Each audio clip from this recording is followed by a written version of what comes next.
दोस्तों, आप सभी लोग जानते हैं कि इस बार 4 नवंबर 2025 मंगलवार को कार्तिक महीने की बैकुंठ चतुर्दशी की तिथि पड़ रही है। और दोस्तों, ये वही बैकुंठ चतुर्दशी है जो कार्तिक महीने में आने वाली सबसे बड़ी और खास तिथि मानी जाती है, क्योंकि यह मंगलवार के दिन पड़ रही है और इसका बहुत बड़ा महत्व होता है। मैं आपको बता दूं कि अगर कभी ऐसा संयोग बने कि कार्तिक महीने की बैकुंठ चतुर्दशी मंगलवार को पड़े, तो उस दिन 3 हरी इलायची वाला उपाय जरूर करना चाहिए, क्योंकि ऐसा संयोग बहुत कम आता है। कहा गया है कि इस दिन अगर कोई व्यक्ति 3 हरी इलायची वाला उपाय करता है तो उसकी मनोकामनाएं बहुत जल्दी पूरी होती हैं, क्योंकि ये दिन पूरे साल में सिर्फ एक बार आता है और इसका असर पूरे साल बना रहता है। इसीलिए दोस्तों, इस बैकुंठ चतुर्दशी के दिन इस उपाय को जरूर कर लेना चाहिए। बहुत से लोग ऐसे भी होंगे जिन्होंने पूरे साल इस उपाय को नहीं किया होगा, तो उनके पास अब एक आखिरी मौका है, जो कि 4 नवंबर के दिन है। इस दिन अगर आप ये उपाय कर लेते हैं तो आपको वह फल मिलेगा जिसकी आपने कल्पना भी नहीं की होगी। तो दोस्तों, इस बार का मौका बिल्कुल मत छोड़ना। इस उपाय को एक बार जरूर करना, ताकि ये खास दिन आपके जीवन में कुछ अच्छा परिवर्तन लेकर आए और आपकी सारी रुकावटें खत्म हो जाएं। मैं आपको बता दूं कि इस उपाय के बारे में शिव पुराण में भी बताया गया है और इसे बहुत शुभ माना गया है। आज मैं आपको यही उपाय बहुत सरल भाषा में समझाने वाला हूं, ताकि इस वीडियो को देखने के बाद आपको किसी और वीडियो या किताब की जरूरत न पड़े। ये बैकुंठ चतुर्दशी का दिन इतना खास होता है कि कई बार बड़े बड़े पूजा पाठ और अनुष्ठान से जो काम नहीं बनते, वे इस दिन के एक छोटे से उपाय से बन जाते हैं। कई लोगों ने इस उपाय को किया है और उन्हें इसका लाभ भी मिला है। अगर आप भी करना चाहते हैं तो पहले इसे ध्यान से सुन लीजिए और समझ लीजिए, फिर करना, ताकि आपको इसका पूरा फल मिल सके। ये उपाय इतना प्रभावशाली है कि आपके घर में चाहे कोई भी दुख या समस्या क्यों न चल रही हो, अगर आप ये उपाय इस दिन करते हैं तो उसका असर जरूर दिखता है। चाहे वह पितृदोष हो या किसी भी तरह का मंगल दोष, इस दिन किया गया ये उपाय सबको दूर कर देता है।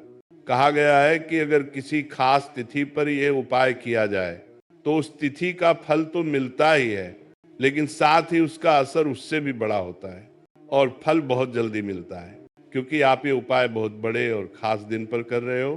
तो चलिए अब इस उपाय के बारे में बात करते हैं, लेकिन उससे पहले आपको ये जानना जरूरी है कि आखिर ये उपाय किस समय करना है, किसे करना है और कैसे करना है। तो चलिए हम आपको आगे एक एक करके सब बताते हैं, लेकिन उससे पहले अगर आप लोग हमारे चैनल पर पहली बार आए हैं या फिर मेरी आवाज आज पहली बार सुन रहे हैं, तो हमारे चैनल को सब्सक्राइब जरूर कर लेना और इस वीडियो को लाइक करके कमेंट बॉक्स में श्री राधे राधे कृष्ण जरूर लिख देना। अब दोस्तों, ये 3 हरी इलायची वाला उपाय आखिर करना किसे है, सबसे पहले ये जान लीजिए। देखो, घर की जो बड़ी माताएं या बहनें होती हैं, उनमें से कोई भी एक बड़ी माता या बहन इस उपाय को कर सकती है, और अगर आप चाहें तो अपने घर के सभी सदस्यों को भी यह उपाय करवा सकते हैं। अगर किसी व्यक्ति की अपनी कोई मनोकामना है या कोई दुख परेशानी है जो वो अपने लिए दूर करना चाहता है, तो वो खुद भी यह उपाय कर सकता है। बाकी अगर कोई व्यक्ति अपने पूरे घर परिवार की सुख और शांति के लिए ये उपाय करना चाहता है तो वह भी कर सकता है, इसमें कोई मनाही नहीं है। मतलब यह है कि इस उपाय को हर सदस्य अपने लिए भी कर सकता है और पूरे घर के लिए भी कर सकता है। अगर घर की बड़ी माताएं या बहनें उपस्थित नहीं है या ये उपाय नहीं कर पा रही हैं, तो घर का कोई बड़ा सदस्य, चाहे वह पुरुष ही क्यों ना हो, वह भी यह 3 हरी इलायची वाला उपाय कर सकता है। इसमें कोई दिक्कत वाली बात नहीं है। अब दोस्तों, अगला सवाल आता है कि इस उपाय को किस समय करना है, सुबह या शाम को। तो देखो, ये उपाय आप सुबह के समय भी कर सकते हैं और शाम को प्रदोष काल में भी कर सकते हैं। लेकिन अगर आप पूछो कि सबसे अच्छा समय कौन सा रहेगा, तो मैं आपको बता दूं कि सुबह के समय यह उपाय करना सबसे उत्तम माना गया है। बाकी अगर शाम को प्रदोष काल में करते हैं तो भी ठीक है, उसमें कोई परेशानी नहीं है। अब दोस्तों, अगली सबसे जरूरी बात आती है कि अगर सुबह ये उपाय करेंगे तो कितने बजे से कितने बजे तक करना है, और अगर शाम को प्रदोष काल में करेंगे तो हमें कितने बजे से लेकर कितने बजे तक करना है। तो देखो, सुबह जितनी जल्दी हो सके इस उपाय को करने की कोशिश करना। अगर किसी कारण थोड़ी देर भी हो जाए तो 10 या 11 बजे तक भी कर लेना, लेकिन 12 बजे से ज्यादा देर मत करना, इस बात का ध्यान रखना। अब अगर शाम के समय प्रदोष काल में करना चाहो तो वह समय शाम के करीब 6 बजे से शुरू होकर रात 8 बजे तक रहता है। यानी शाम के 6 से लेकर 8 बजे के बीच कभी भी यह उपाय कर सकते हो, कोई दिक्कत नहीं होगी। देखो दोस्तों, बैकुंठ चतुर्दशी के दिन भगवान विष्णु और महादेव दोनों का पूजन किया जाता है। यही वह दिन है जब दोनों देवों की एक साथ आराधना होती है, और यह कोई साधारण दिन नहीं होता। यह वह तिथि है जो आपके भाग्य को चमकाती है और रातों रात आपकी सोई हुई किस्मत को जगा देती है। जो व्यक्ति इस दिन हरी इलायची और लौंग का उपाय करता है वो अपने जीवन से दुर्भाग्य को मिटा देता है। साथ ही मैं आपको यह भी बता दूं कि इस बैकुंठ चतुर्दशी पर कपूर से जुड़ा एक बहुत खास उपाय भी बताया गया है, जिसे करने के बाद ऐसा कहा गया है कि आपके जीवन में कोई भी काम अधूरा नहीं रहेगा और कोई कार्य रुकावट में नहीं आएगा। अगर कोई नया व्यापार या नया काम शुरू करना चाहते हैं तो बैकुंठ चतुर्दशी से बेहतर दिन और कोई नहीं होगा, क्योंकि इस साल बहुत लंबे समय के बाद एक दुर्लभ संयोग बन रहा है। इस 4 नवंबर 2025 मंगलवार को 3 खास योग बन रहे हैं। पहला रवि योग, दूसरा सिद्धि योग और तीसरा सबसे बड़ा सर्वार्थ सिद्धि योग। इसीलिए अगर आप कोई नया कार्य शुरू करना चाहते हैं, कोई नया सामान खरीदना चाहते हैं या जीवन से निर्धनता को दूर करना चाहते हैं तो ये दिन सबसे शुभ और लाभदायक माना गया है। ये दिन श्री हरि विष्णु, माता लक्ष्मी और भगवान महादेव तीनों को समर्पित होता है। इस दिन जो व्यक्ति भगवान विष्णु और महादेव दोनों का पूजन करता है उसे स्वर्ग की प्राप्ति होती है, उसके सारे पाप नष्ट हो जाते हैं और उसे बैकुंठ धाम में स्थान मिलता है। महादेव ने स्वयं कहा है कि जो व्यक्ति बैकुंठ चतुर्दशी वाले दिन पहले भगवान विष्णु की पूजा करता है और उसके बाद मेरी यानी महादेव की पूजा करता है, वह व्यक्ति मेरे विशेष कृपा का पात्र बन जाता है।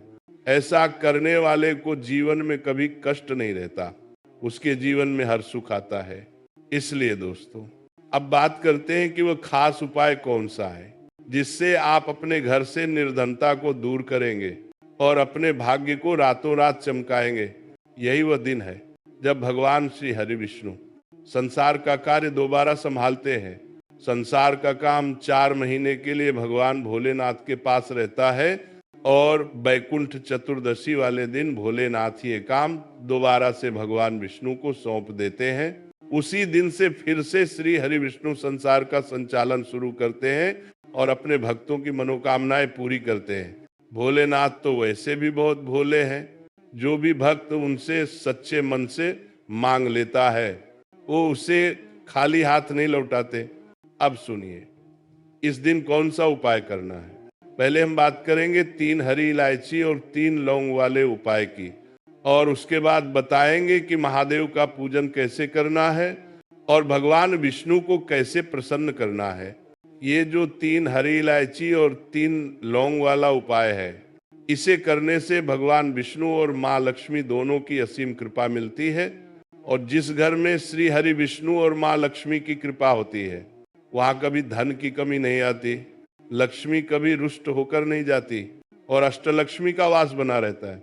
आपको करना बस इतना है, 3 हरी इलायची लेनी है जो साबुत हो, टूटी हुई नहीं। 3 लौंग लेनी है, वो भी साबुत हो, टूटी नहीं।